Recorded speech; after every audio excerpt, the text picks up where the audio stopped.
If living on the North Carolina Outer Banks is the dream, why do people ever sell and leave? The answer isn't storms, prices, or bad decisions. It's all about daily life. Good news, that's exactly what this video is all about. Hi, my name is Denis Raczkowski. I live oceanfront here in Emerald Isle, and I help people relocate to Emerald Isle, the Crystal Coast, and the Outer Banks every day. All of my contact information is below, and yes, I respond to every message. Let's dive in. Like in all relationships, the honeymoon phase is real, and real estate is no exception. Year one runs on novelty. That first year almost always feels right.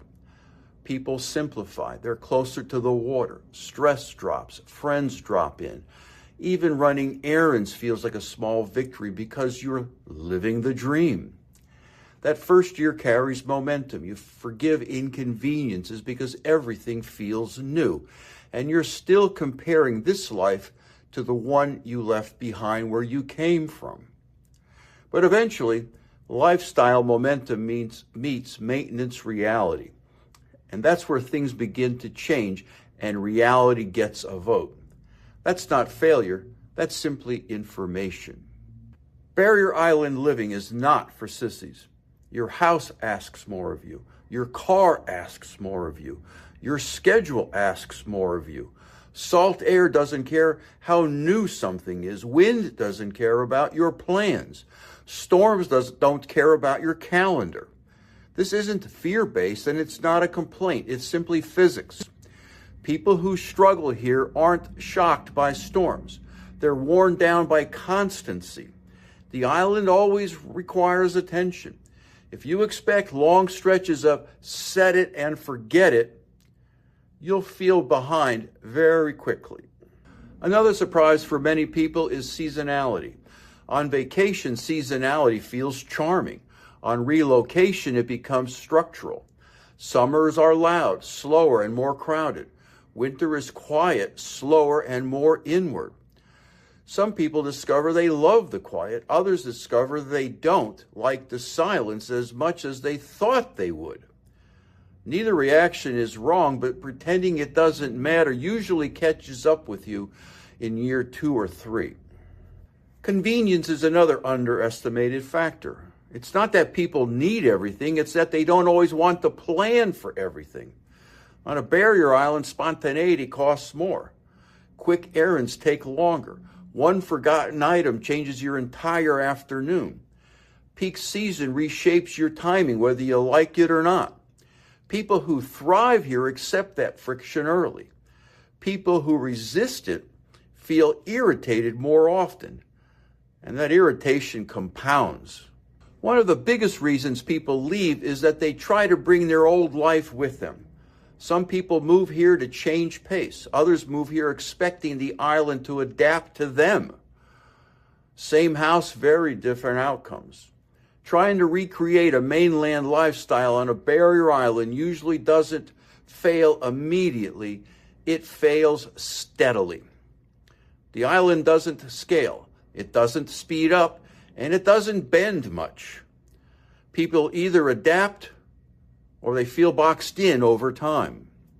This is where town choice starts to matter, more than people expect. Not all Outer Bank towns ask the same things of you day after day. Some are built around constant motion. Others are built around a slower rhythm. Some feel like corridors you pass through, while others feel like destinations you choose deliberately. Those differences shape daily life long after the honeymoon ends. That's why town-by-town comparisons matter. Not because one town is better, but because one town may be a better fit for you.